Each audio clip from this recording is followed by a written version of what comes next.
Here I am on a absolutely beautiful day in an absolutely beautiful part of our city and indeed our state. I'm about to pop across to East End Cellars to chat to Michael Andrew Arthur about the East End itself, about his venue, some of his challenges, some of the wonderful things that he's done, but also about the state as a whole.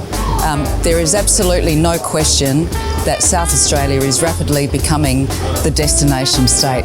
We feel it here, but perhaps most importantly, people across the nation and indeed from the other side of the world are starting to feel it again. Now, in large part, that's been to do with the opportunities that's been brought into this state by the current government with Live Golf and Gather Round and so on. But it really is the case that Adelaide and South Australia is growing up. We're spoilt for choice. We're the food and wine state. We're now the destination state. Let's go in, have a chat to Michael and get his take on things. I was on holiday as a young boy, about 22, in Lake Como, and I went past my morning walk, went past this little store. I bought a baguette, a short black, some pasta, had a glass of wine, and took a bottle home. I thought, that is a great business model, and I want one of those in Adelaide. Wow. We're very lucky that the Labor government brought in a small bar licence, and then when we bought this premise here from across the road, we can put the two licences together and have a small bar and a retail bottle shop together, and that's how we started out on that journey.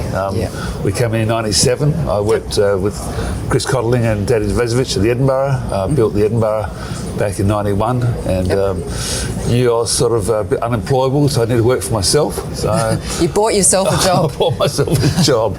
Off on the journey I went by myself, and that was 27 years ago now, so I've been here for 27 years. And wow. Seen lots of changes in the East End, but I've loved those two businesses together, and I think traditional bottle shops will always struggle a bit with the dominance of the big players, the marketplace. Yes. You need multiple revenue streams coming in, and we're very lucky now we have a hotel license which won't suit every traditional publican in the marketplace, but for us to survive we need to have multiple revenue streams, and having that hotel license does suit us, with some restrictions of course, no pokies, no drive-throughs, all that sort of stuff. But we need to have that multiple incomes from there. So what drew you to this particular spot? Or was it just chance? It was a bit of dumb luck really, but what did bring me here was Universal Wine Bar, and that whole thing of having a restaurant and bottle shop together. So I invited Michael in as a business partner, and we put our business right behind Universal, and that gave us that sort of feeling of wine bar restaurant together. I brought Michael out a year later, and we went solo for 17 years, just a traditional bottle shop. But I knew that with the big boys coming around, we needed to own our own property, which we bought, which we're very grateful to own, and have the small bar license involved to offer food as well as takeaway. So this area around here is really quite unique. It's wonderful. Do you think that it would make the city more vibrant as a whole if there were other areas that were like this? Do you think it's a good model? I think it's a great model, because we have both sides of the street. We have Mother Vine as well, the old Eastern Cellars, and Eastern Cellars here. We can now manage the street, which means we can do large festivals up to 1,000 people on the street, close the streets. It's a one-way street. It's easy to close, easy to manage. And where did that idea come from? It came from... Because that's pretty unique to hear as well, other than stuff that... the government does activations in different places, but this is something that you do, isn't it? Yeah, something we do. It came from us outgrowing a little alleyway we used to work for, and it came from a Melbourne Cup function. We need to pile onto the street, so we asked for a street closure, and that organically grew into close the street about 22 weeks a year, and running things like Italian Festival, Greek Festival, through the fringe period, through November, December period. But I become the licensee for the whole 5 venues of the street. So it's a big undertaking for me to carry that weight. So I work with the other 5 licensees of the street. But they're all very good licensees. They're all very good people, and we work together very well. And that's how we can do it, move between different venues with a glass of wine and not cross any barriers. And that gives it a big party atmosphere. It's probably the 4th or 5th largest fringe venue in Adelaide, up to 1,000 people or 1,200 people at any one time in the 5 venues. Yeah. But we manage that. We manage our neighbours, and the street works because everyone makes a bit of money. Yes. And we don't have any empty shops in the street. All the shops are full, and it's a nice, buoyant, happy. Everyone's doing well on the street. Yeah. This would work, and if you got like Peel Street, if they work together a lot closer like we work, or someone takes it by the horns and runs it, they can do the same sort of thing. They do small events, but not on the scale that we do them. Yeah. We're very lucky that our events team here manage the whole thing through us, and through consultation with SAPOL and council and liquor licensing, they've allowed us to run these events under a pretty strict eye on us. But generally we have no problems, and we have glass in the street and bottles in the street, and we do a pretty good job. And we employ 140 people now through the 4 venues. Wow! So we're a sort of large employee, and we it's going pretty well. So it's good. I mean, it's a really good example, I think, of what you can achieve when you have industry and invested venues and venue operators working with, government, local government, SAPOL, as you said. I think it's a great example of what you can achieve when everybody works together. So it's great when people are working together. This is a bit of maybe a harder question, or you might have the answer straight away. What do you think's been your greatest challenge over the years? If you had to pick one thing that was hard, and it might be something that you say, well, it was hard because it was such a dumb thing to have been a problem, but it was a problem. Running such large events in the CBD, you've also got commercial operators on the street, but also you've got the neighbours you need to deal with. You need to balance out a nice harmonious area and respect your neighbours, because we're right next door to a very quite wealthy, affluent townhouse next door. We need to manage that very well. There's lots of small things that pop up all the time. Nothing's really too hard, but meeting with SAPOL, meeting with council regularly before the events, training the staff properly to know, how we pack up, we pack down, we get rid of our rubbish. I mean, all those little things, little hurdles that have caused problems. But it's about just training people properly to look after the area and be a neighbour and be respectful of your surroundings. Yeah. So and moving forward, what do you see as the challenges for not just you, but maybe for the industry as a whole at the moment? What do you feel needs to either go or be introduced to make the business environment better? Well, we're very lucky and grateful that we've got a great association with the AHA that look after our needs. That was going to be my next self-serving question. But you can jump straight into it now if you like. I'll go to it now. We as owner-operators would never have the time, the energy, or the great overview that you have to deal with the hurdles that are put in front of us, and we're very grateful that we've got your association and you've helped us out before. In terms of, so while we're talking about people or entities helping you, from a state government point of view, here's your chance to put your bid in about what would be helpful. What would be helpful? we're very grateful that we get great traffic from the fringe and street closures. We do take a huge hit with the motor racing. Yeah. But overall, we're not going to complain about that. We're going to just button up and go, thanks very much. But it is a huge hit for us. They close the city down. You can't cross the city from east to west or north to south. So we do suffer greatly for those 4 days beforehand. We get a clientele in here which is not our normal clientele. So we've got to manage that. Generally a good clientele, but it's got to be managed and looked at, especially after about 11 o'clock. Are there any liquor licensing laws or regulations that you think are inhibiting like growth, things like or payroll tax? How are you affected by payroll tax? So the payroll tax, so the general cost of running business and the red tape is killing us. Right. Our payroll is out of control. Our payroll tax is huge. Yes. Insurance, I've just gone insured now, it's gone up 20-odd%. Power bills going through the roof. Everything's more expensive, and you can't put your prices up accordingly. So we're just eating into margin. I'm not sure how far we can keep this up for, just diluting our margins. So we need to control the costs.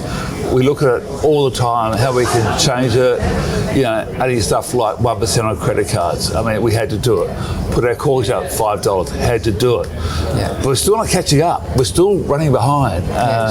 So it's not as profitable as it used to be. And there's the alcohol excise as well, of course. Excise, well, that's another can of worms. I don't want to even open that can of worms. I don't understand it enough, and I thank you for being at the helm for that. But we just signed up to the Accord, which we've done since we opened the doors 27 years ago, so we don't sell those sort of things anyway.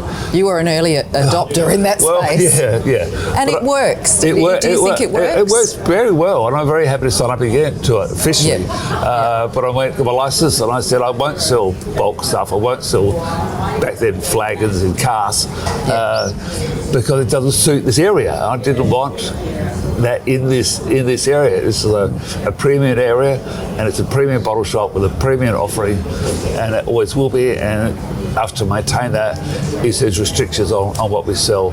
So it's a foregone conclusion to me. So Michael, successful venues and ventures like this don't happen by accident. No. And I imagine there's a lot of other people behind all of this as well. Do you want to have a chat a bit about some of your staff or some of your things that you're really proud of having achieved? I'm very proud of my whole team. For me, it's quite simple. You employ smarter people than yourself, and that's the heart of my pie. So I surround myself with very talented people. Again, not expensive, but a general manager, a promotions manager, operations manager, full-time accountant, 2 bookkeepers, restaurant manager, bottle shop manager. Wow. We have an import company as well, so import business, event company, which is going really well. So we step outside of the 4 walls. We go get the business. You can't sit back and go, Paul, mate, it's a bit quiet today. So actively go out there, promote ourselves in other venues. It could be Taste Australia, the Italian Festival, the lights in the city. We're out there promoting ourselves. So we do that a lot, which is works very well for us, so we're great. But we've got about 140 staff now over 4 venues, so we're a big employer in the CPD. It's tough getting quality people. There's plenty of people out there, but get quality people in our business since COVID. A lot of the people left and did other jobs. They haven't got back into hospitality. So we're waiting for another probably 10 years till we get another run of people through that are great in the area, and it's a specialised talent to have. We're madly training them. We hang it on when we get them. But we need quality people. The thing about South Australia, I think we've always been known for our food and wine offerings. Like I think that's really, they call us the churches state, Yeah. but we've really been known for food and wine, and we're spoiled in that respect. It's interesting, I was in Melbourne recently and I got in a cab and the driver said to me, "Where are you from?" And I said, "South Australia." And in the past, the response kind of probably would have been, we were seen as the poor cousin, particularly to Victoria. And his reaction was, "Oh, wow, you're so lucky." Really, and I think there's been a real turn in the last few years. A lot of that, I think, is related to the recent events and stuff that have been brought here by this government, and I think I feel that we're increasingly being seen as a destination state. What's your feeling about I totally that? agree. I mean, the church state, it should be called the wine state, wine and food state. I think SA Tourism and the government have done a great job bringing stuff like Live Golf and those sort of events to our state. We know people that jump off a plane at Adelaide Airport and come straight here with their bags. So this is a tourist drop. We also, some of the amazing wines we have in the world are grown right here by small family producers that grow it, make it, and sell it. It's a talent to have those three talents involved. So a lot of them, we love family businesses. We love buying from small producers. We're like the Adelaide cellar door for a lot of these people. But they're our friends. They shop here, they eat here, and we support them. And we're very proud of what they're producing, and we're very lucky to have them in our store. And that's the makeup that makes this sort of shop works. It's not a big box moving shop. It smells small parcels of high quality wine, and we need those guys for us to survive. I don't tell them that. I think you just have. Tell them how lucky they are. But in honesty, without those small guys, those small families making 1, 2, 50 barrels of wine to let us have those wines and look after them for them, treat them with the respect that they due, and sell them for them and pay them on time, all that sort of stuff. We're very grateful for them, and that makes this store so unique, so different. And I think you've hit on a really important couple of really important points. One is the accessibility that we have in this state. One minute you can be here with your bags, and the next minute you can be in one of our other beautiful regions. But the other thing that you hit upon is, and I know a lot of people probably see the hotel industry as big beasts, but when in fact, it's predominantly made up of small to medium-sized family-owned businesses, and I think that makes for a lovely industry as well. Look, to me, you said earlier about South Australia and the new cabbie, the state's like matured. It's just become an adult. It's grown up. It's become an adult, and it's highly respected now. People love it. The quality of food we're doing, the quality of wine we're doing, the accommodations now available, the ease of getting around the city, the access to Barossa Valley and Clare Valley and Fleurieu Peninsula. It's a 20-minute city. And look at this weather. I mean, it is a great state. I'm very lucky. Really, the Oval changed a lot of that, I think, bringing that into the city, down from Westlake, and the small bar licence changed that again. We've all improved. Even the big pubs now are becoming more niche operated, offering specials and doing a lot better job than they were 10 years ago. And like us, we've also matured and doing a lot better offering than we ever have. So collectively, I think, as your association, your members, we've all stepped up to the plate and we're all smashing out the window. Fantastic. Well, with that, I'll let you get back to doing what you do best. Thank you. Thank you so much. My pleasure. Thanks for having me. Cheers. Bye-bye.